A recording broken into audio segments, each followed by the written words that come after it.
비상계엄. 이제 윤석열 쪽에서 그런 주장을 했잖아요. 아니, 헌법에 있는 비상계엄의 권한은 대통령의 고유한 비상대권이고, 주어진 권한이고, 그 헌법상 요건을 안 갖췄다. 중대한 전시사변도 아니다. 또 절차적으로 국무회의를 제대로 거치지 않았다. 등등. 그런 헌법을 위반했다. 그래서 헌법재판소가, 윤석열을 파면한다. 그까지는 받아들이겠다. 그런데, 비상계엄을 잘못 선포했다 해서, 그게 어떻게 내란이다 해서 사형 무기, 이것은 안 된다라는 게 이제 윤석열 측의 일관된 주장이죠. 이제 여기에 대해서 굉장히 법리적으로 정리를 잘 했습니다. 법리적으로. 그간에 이진관 재판장님도 내란은 인정된다. 그리고 이제 그 한덕수 국무총리는 주요 임무 종사자다. 그게 이제 친위 쿠데타다. 위로부터의 내란이다. 이렇게 했지만 이걸 굉장히 법리적으로 엄정하게 논증하지는 않았거든요. 네. 왜냐하면 본인이 이거를 집중적으로 심리한 적이 없잖아. 160명 증인을 부르고 한 거는 지기현이 혼자밖에 없으니까 할 수가 없죠. 또 하려고 해도. 또 백대현 부장도 내란은 인정된다. 그래서 체포하러 갔는데 체포를 방해했으니 체포방해죄 징역 5년이다. 그러니까 일단은 깊이 있는 논정 없이 내란을 인정을 했습니다. 그렇죠. 네. 이상민 징역 7년 그 재판부도 마찬가지고. 근데 오늘 굉장히 깊이 있는 논정, 법리적인 논정 끝에 이 형법에 있는 내란죄의 구속요건에 해당한다. 이게 중요한 거예요. 그게 뭐냐? 국헌문란의 목적으로 폭동을 일으키는 것. 이 두 가지가 인정이 돼야 된다. 근데 국헌문란의 목적이라는 걸 이 속마음에 가지고 있어야 된다는 거죠. 그런데 윤석열이하고 김용현이는 사전에 치밀하게 이것을 1년 이상 계획했다. 그리고 그런 목적을 가지고 있었다. 인정된다. 국헌문란이 뭐냐? 국헌문란. 예. 야당을 제압하고 국회를 무력화시키고 그 야당 지도자들 또 언론을 체포 감금하고 그렇게 해서 정치적인 반대파를 없애버리고 이게 국헌 헌법 질서를 물랑케 한다. 쉽게 말하면 1인 독재를 하려고 했다 이 말이죠. 1인 독재. 예. 야당을 없애버리고 국회를 없애버리면 1인 독재잖아요. 언론도 그냥 없애버리면. 그게 국헌문란이다. 그런 목적을 가지고 있어야 된다. 내란이 되려면. 그러니까 헌법상 비상계엄 요건 전시사변이 아니다. 또 국무회의를 제대로 거치지 않았다.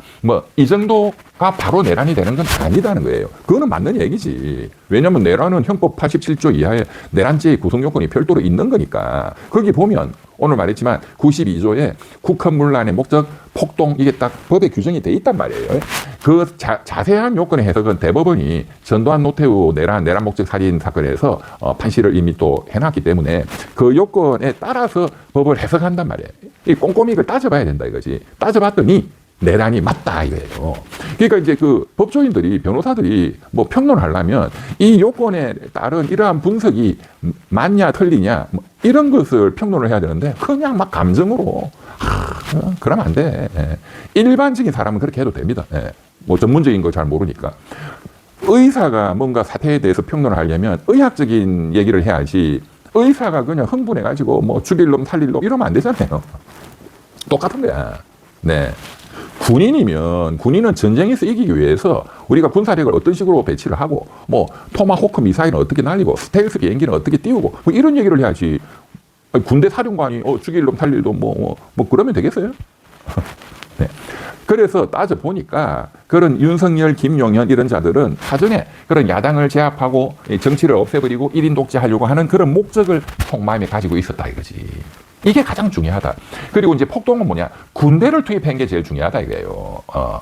뭔가 야당이 지멋대로 하고 입법 독재를 하고 행정부 예산도 다 삭감해버리고 장관들 다 마구잡이로 탄핵하고 그게 마음에 안 들면 여러 가지 방식이 있는데 대화도 있고 또 여러 가지 그런데 또 국민에 대해서 직접 호소하는 방법도 있고 그런데 왜 군대를 투입하냐 이거야. 군대를. 그것도 707 특전사를. 그 군대 투입하는 그 방법을 쓴 게 잘못됐다는 거죠. 그것이 폭동이다 이거예요. 대법원 판례에 의하면 일정한 지역의 그 평온을 해야 한다. 평온에 대해서 폭행 협박을 한다. 폭행 협박은 뭐냐? 공포심을 일으키게 하는 것. 일반인들에 대해서. 이거 헬기도 뜨고 특전사 투입되고 그때 우리가 그 모든 분들이 TV를 통해서 또 휴대폰을 통해서 얼마나 공포심을 느꼈어요. 큰일 났다. 네, 그게 폭동이다 이거야. 왜 공포심을 느낍니까? 특전사 군대가 투입이 됐으니까 공포심을 느끼죠. 네, 이게 잘못된 거다. 오늘 그러니까 굉장히 강조한 것은 군대를 투입한 게 잘못됐다. 그 목적은 뭐냐? 야당을, 국회를 없애버리려고 했던 것. 이것이 국헌을 문란케 하는. 그러니까 쉽게 말해서 결국 군부를 동원해서 1인 장기 집권 내지는 1인 영구 집권을 깼다. 이거는 국가에 대한 반역이고 이거는 내란이다. 이해되시죠? 내란 이러면은 뭐 과거에 여순 사건이라든가 제주도 4.3 사건이라든가 5.18이라든가 총격전이 벌어지고 막 사람이 막 수없이 죽고 사상자가 생기고 이것만이 내란이 아니다 이거야.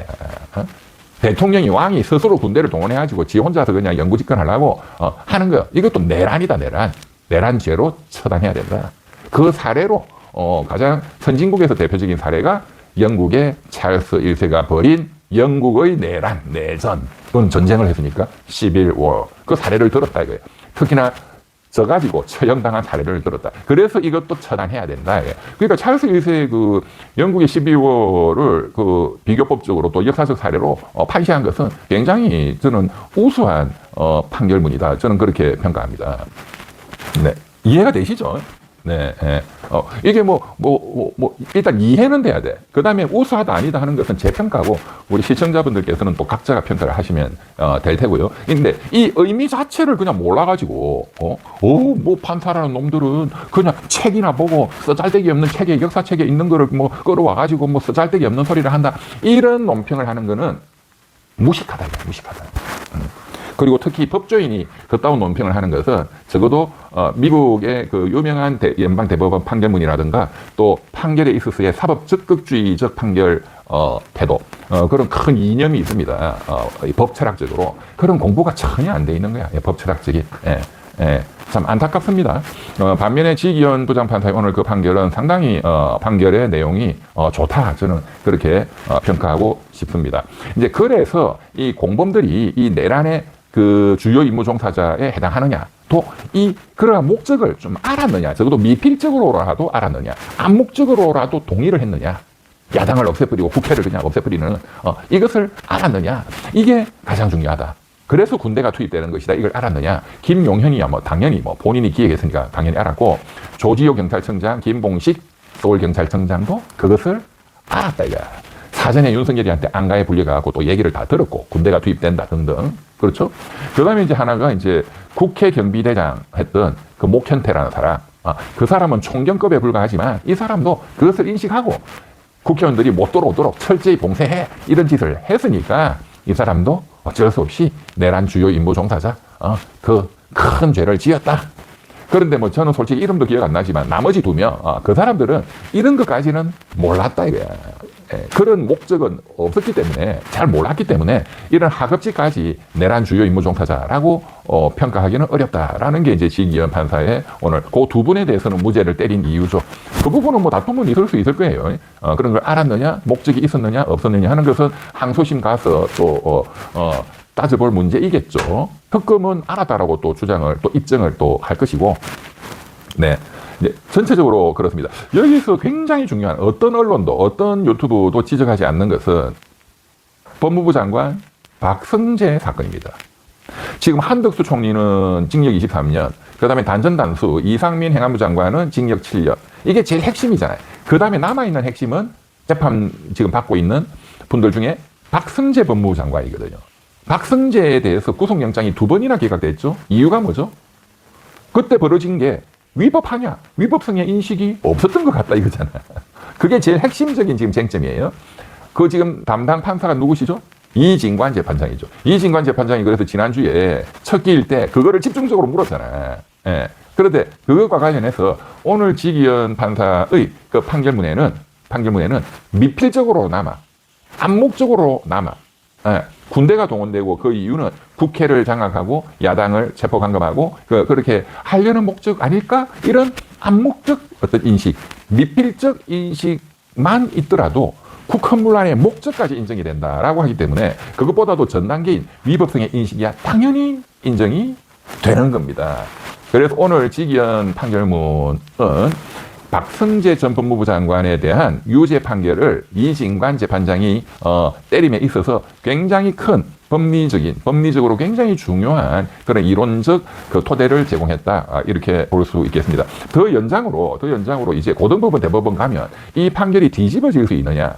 윤석열이가 다시 무죄로 바뀔 수 있느냐, 그런 가능성이 이제 거의 많이 없어졌다. 뭐 딱 없다고 할 수는 없겠죠. 뭐 대법원 가면 조희대 10대 2 10명의 또 보수 대법관 유죄 취지 파기환송이 기다리고 있기 때문에 뭐 이론적으로는 뭐 그때 그거 전부 다 무죄라고 했잖아요. 모든 사람이 저 혼자 유죄 파기환송을 예견했죠. 뭐 그런 사태가 뭐 절대로 일어나지 않아 이렇게 뭐 말씀은 드릴 수가 없겠지만, 그렇지만 그런 가능성을 굉장히 많이 제거했다. 오늘 지기현 이 판결문, 장문의 판결문, 뭐 제가 뭐 내일이나 바로 입수를 해서 분석을 하려고 하는데, 네, 그러니까 지기현, 그 다음에 백대현 부장판사, 그 다음에 그저께 이상민에 대한 그 유경진 판사, 그 다음에 오늘 이제 진짜 이제 내란을 심리 재판을 했던 지기현, 이까지 이렇게 방대하게, 그리고 역사적인 그 영국의 사례, 뭐 비교법적인 사례, 여러 가지 이렇게 풍부하게 이런 논거를 대서 유죄를 인정을 하고 또 했기 때문에 이걸 고등법원, 대법원이 뒤바꾸기에는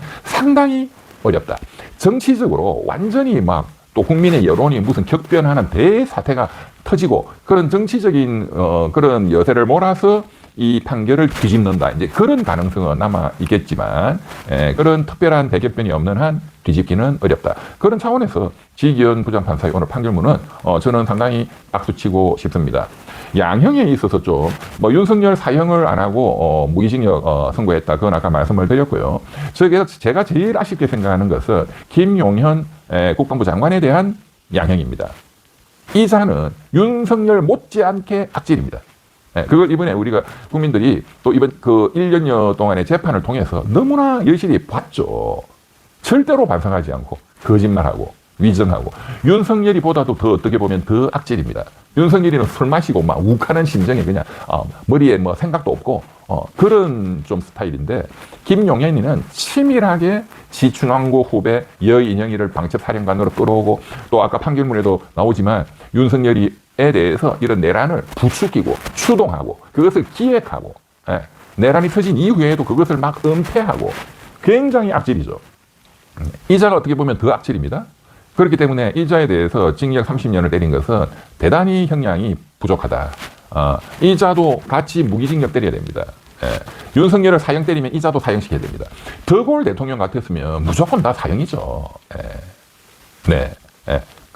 그런데 법리적으로 따지더라도 더골 대통령은 역사를 바로 세우겠다. 앞으로 절대로 이 나치 부역자들, 정치인이나 언론인, 법조인이 이 나치의 침략자에 부역하는 그것은 막아야 된다. 그런 차원에서 역사적 결단을 내려서 그렇게 강하게 처단한 것이고, 이제 뭐 오늘은 법리적인 거니까 법리적으로만 따지더라도 김용현이의 형량은 대단히 부족하다. 이 부분은 반드시 항소심 올라가서 바꿔야 됩니다.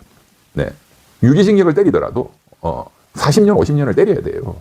뭐 그게 되니 안 되니 뭐 그거는 별로 중요한 게 아니고 50년까지 가능합니다. 이거는 역사적으로 사례가 없는 사건이니까. 그 다음에 뭐 나머지 뭐 조지호, 뭐 김봉식, 이제 그 밑에 단계는 유죄 인정하고 뭐 십몇 년씩 이렇게 때렸으면 뭐 그건 적정한 것 같습니다, 사실.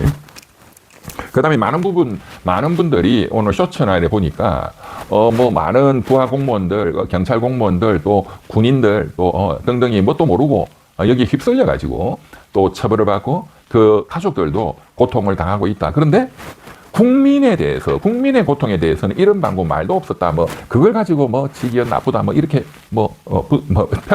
평가를 많이 하던데요. 네, 뭐 그것도 뭐 일리는 있는 것 같습니다. 뭐 국민을 좀 맨 앞에 좀 쓰고 하지.